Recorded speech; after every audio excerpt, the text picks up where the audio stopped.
नमस्कार दोस्तों, मैं विकास जागलन आप सभी का स्वागत करता हूं education revolution Dand YouTube channel पे।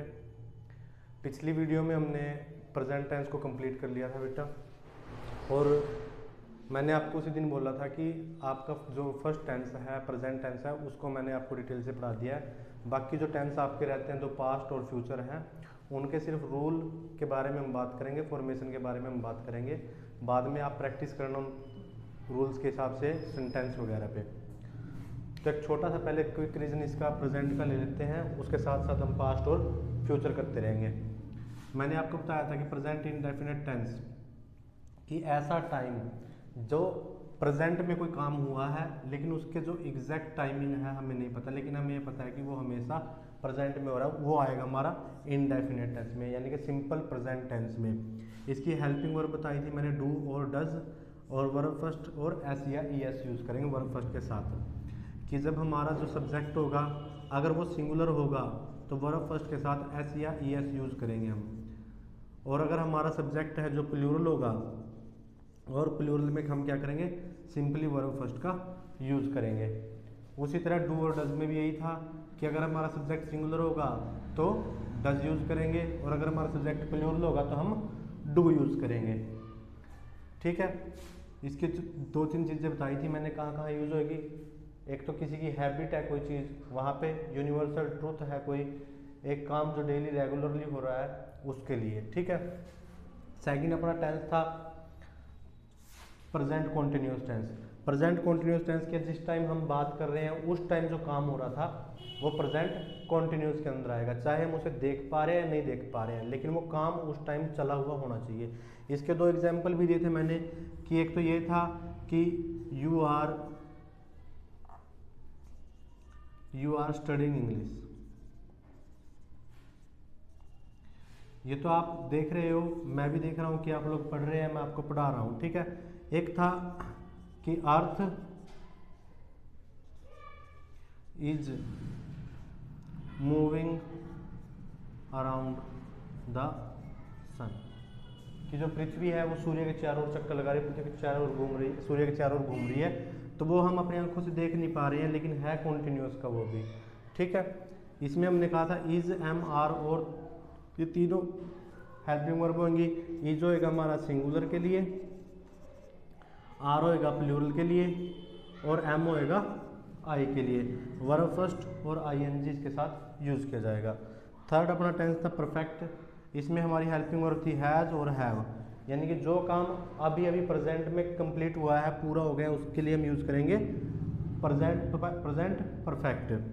हेल्पिंग वर्ब थी हमारी हैज़ और हैव, और साथ में इसकी थी वर्ब की थर्ड फॉर्म। हैज़ हैव में क्या था, जो सिंगुलर सब्जेक्ट होगा उसके साथ हैज़, और जो हमारा सब्जेक्ट प्लूरल होगा उसके साथ हैव यूज होएगा।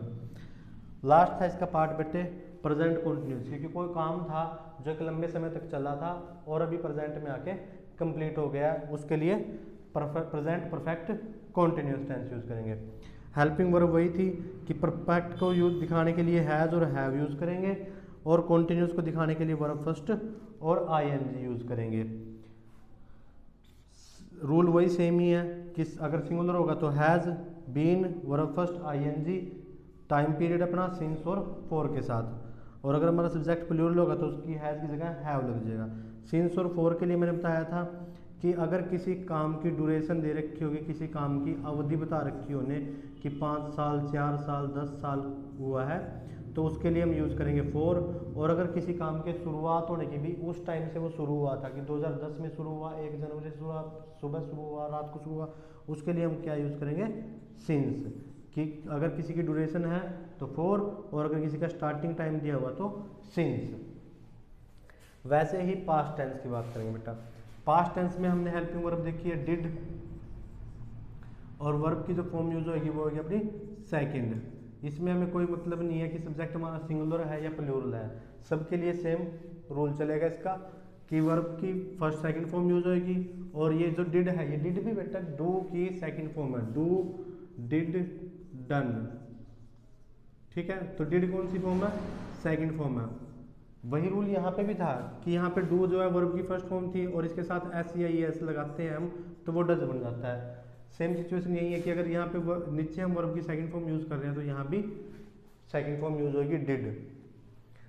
प्रिपरेशन जो मैंने फॉर्मेशन मैंने बताई थी, subject plus verb second plus object. ये फॉर्मेशन खुद करके देखना बेटे, जो मैंने प्रेजेंट के एग्जांपल करवाए हैं उनके साथ साथ इनको जोड़ के उनको चेंज करके देखते रहना। सेकंड आता है अपना पास्ट कॉन्टिन्यूस, कि कोई काम है जो पास्ट में कंटिन्यू था, यानी कि मैं किसी टाइम की बात करूंगा कि मैं जब उस समय दिल्ली में था तो उस टाइम ये काम हो रहा था, मैं उसके घर गया तो ये काम हो रहा था, तो उस टाइम पास्ट कॉन्टिन्यूस की बात होगी। प्रेजेंट में क्या था कि वो अपनी आंखों के सामने उसी टाइम चल रही है जिस टाइम हम बात कर रहे हैं, लेकिन पास्ट में क्या था, सॉरी प्रेजेंट में था जो अपनी आंखों के सामने चल रहा था, और पास्ट में क्या होगा, जो काम मैं बताऊंगा कि जब मैं वहां गया था तो ये काम हो रहा था। इसके लिए हेल्पिंग वर्ब वाज और वर दिए बेटे। वाज होगा अपना सिंगुलर के लिए और वर होगा अपना प्लूरल के लिए। Verb first ING as it is. Formation दी इसकी subject plus helping verb plus verb first ING object. Third part आता है बेटे इसका पास्ट परफेक्ट, यानी कि कोई काम जो पास्ट में ही पूरा हो गया था। ये तो था हमारा कि प्रेजेंट में अभी अभी कंप्लीट हुआ है, लेकिन ये है जो बहुत टाइम पहले ही पूरा हो गया था, उसके लिए हैड वर्ब थर्ड। इसमें सिंगुलर हो या प्लूरल हो अपना सब्जेक्ट, दोनों के लिए हैड यूज होगा बेटे। फॉर्मेशन थी इसकी subject plus helping verb plus verb third और ऑब्जेक्ट। लास्ट पार्ट है बेटे इसका past perfect continuous. Past perfect का तो पता ही है कि इसके लिए वर्ब थर्ड के लिए हमने हैड यूज कर लिया यहाँ पे परफेक्ट को दिखाने के लिए, और कॉन्टिन्यूस को दिखाने के लिए वर्ब फर्स्ट आईएनजी यूज कर लिया। सिंस और फॉर का सेम रूल है बेटे कि अगर किसी काम के स्टार्टिंग टाइम की बात की गई, स्टार्टिंग पॉइंट की बात हुई है, तो हम किसका यूज करेंगे, सिंस की, और अगर किसी काम की ड्यूरेशन दी गई है तो उसके लिए फॉर का यूज करेंगे। ठीक है, इसमें क्या था प्रेजेंट परफेक्ट कॉन्टिन्यूस में क्या था कि कोई काम था एक लंबे समय तक चला, प्रेजेंट में चला और प्रेजेंट में आके ही हमारे खत्म हुआ है, तो उसके लिए प्रेजेंट परफेक्ट कॉन्टिन्यूस क्या था। लेकिन पास्ट परफेक्ट कॉन्टिन्यूस में क्या, कोई काम एक लंबे समय तक चला, पास्ट में चला, पास्ट में ही खत्म हो गया, उसके लिए किसका यूज करेंगे, पास्ट परफेक्ट कॉन्टिन्यूस का। फॉर्मेशन वही थी बेटे सब्जेक्ट प्लस हेल्पिंग वर्ब यानी कि had plus been plus verb first ING object और फिर सिंस या फॉर और इसके साथ टाइम। थर्ड और लास्ट है बेटे आपका फ्यूचर टेंस। फ्यूचर टेंस यानी कि भविष्य। सबसे पहले तो बात यही आती है कि हम फ्यूचर के बारे में कुछ नहीं जानते कि कल को क्या होगा क्या नहीं होगा। जो टेंस होता है हम अपने दिल में जो चीज़ें सोच लेते हैं कि हम कल को ये करेंगे, उस समय ये हो रहा होगा, उन चीज़ों के बेस पे ये फ्यूचर टेंस के कुछ रूल बनाए गए हैं। इसमें हमने हेल्पिंग वर्ब यूज करनी है बेटे शैल और विल की। शैल और विल, यहाँ पे एक छोटी सी बात है, यहाँ हम सिंगुलर और प्लूरल को लेके चल रहे थे, लेकिन यहाँ पे एक बात है कि अगर हमारा सब्जेक्ट आई और वी यानी कि अगर फर्स्ट पर्सन है, फर्स्ट पर्सन, तो उसके साथ हम यूज करेंगे शैल। और अगर हमारा सब्जेक्ट फर्स्ट पर्सन को छोड़ के यानी कि सेकंड पर्सन और थर्ड पर्सन में से कोई भी है, यानी कि एक चीज सोच लो आई और वी के अलावा कोई भी है, उसके साथ हम किसका यूज करेंगे, विल का। फॉर्म कौन सी यूज होगी बेटे वर्ब की, फर्स्ट फॉर्म यूज होगी। फॉर्मेशन क्या थी बेटे इसकी, subject plus helping verb plus verb first और ऑब्जेक्ट। सेकंड में आता हमारा फ्यूचर कॉन्टिन्यूस। जैसा मैं बता ही रहा था पहले आपको कि फ्यूचर का हमें कुछ नहीं पता अभी, कल को क्या होगा क्या नहीं होगा। हम अपने माइंड में एक चीज़ बिठा लेते हैं कि हम कल को ये करेंगे, कल को वो करेंगे, ये चीज़ें चलेंगी, उसके बेस पे रूल है बेटे। अगर मैं बोलूँ कि अगर past continuous sorry future continuous की बात करेंगे कि फ्यूचर कॉन्टिन्यूस में हम कैसे बता सकते हैं कि भी उस टाइम ये होगा या ऐसे होगा, तो यहाँ पे हम सिर्फ एक आइडिया लेके चलते हैं कि रहा होगा, कि उस टाइम, तो जब भी हम सेंटेंस की बात करेंगे फ्यूचर कॉन्टिन्यूस की, तो उस टाइम हम बोलेंगे रहा होगा, कि हो सकता है उस टाइम ये होगा। जैसे मैं लिखूं कि he will be going to Delhi tomorrow this time, या कुछ भी टाइम डाल दूं मैं कि इस समय कल को वो दिल्ली जा रहा होगा। यानी कि एक आइडिया है, एक अपनी पहले से हमने सोच लिया कि प्रेडिक्शन निकाल ली कि उस टाइम ये काम हो रहा होगा। फ्यूचर में तो बेटे किसी को कुछ पता ही नहीं भी फ्यूचर में होना क्या है, लेकिन उसकी जो प्रेडिक्शन निकाल लेते हैं हम, उसी के बेस पे ये रूल्स बने हुए हैं। फॉर्मेशन भी पता चल गया कि बेटा कि subject plus helping verb plus be plus verb first ING और ऑब्जेक्ट, और जो लास्ट में जो ये चीजें जोड़ी होती है बेटे दिस टाइम टुमारो, ये हमें दिखाएगा कि वो फ्यूचर टेंस की बात कर रहा है। ठीक है। थर्ड अपना फ्यूचर परफेक्ट। फ्यूचर परफेक्ट में हमारा शैल और विल एज इट इज रहेगा, हैव इसके साथ जोड़ दिया जाएगा, यही फ्यूचर को बताएगा बेटे कि फ्यूचर की बात कर रहा है और परफेक्ट की बात कर रहा है, और साथ में यूज होगी हमारी थर्ड फॉर्म, क्योंकि इसका कुछ हिस्सा हम पार्ट में काउंट करेंगे कि उस समय तक तो ये हो चुका होगा। जो ये चुका वर्ड होता है बेटे हमारे हिंदी में, इसका मतलब होता है कि वो काम पास्ट में चला गया, यानी कि कोई एक हिस्सा इसका पास्ट में काउंट करेंगे हम कि कल 10 बजे तक तो ये हो चुका होगा, कल 1 बजे तक उसका एग्जाम खत्म हो चुका होगा, या 12 बजे तक वो सो चुका होगा। ये चीज़ें होती हैं, तो उसके लिए हमें वर्ब थर्ड का ही यूज करना पड़ता है। जब भी हम पास्ट की कोई बात करेंगे तो जो पूरी तरह से पास्ट में होगा, परफेक्टली पास्ट में चला जाएगा, उसके लिए हम वर्ब थर्ड का ही यूज करेंगे।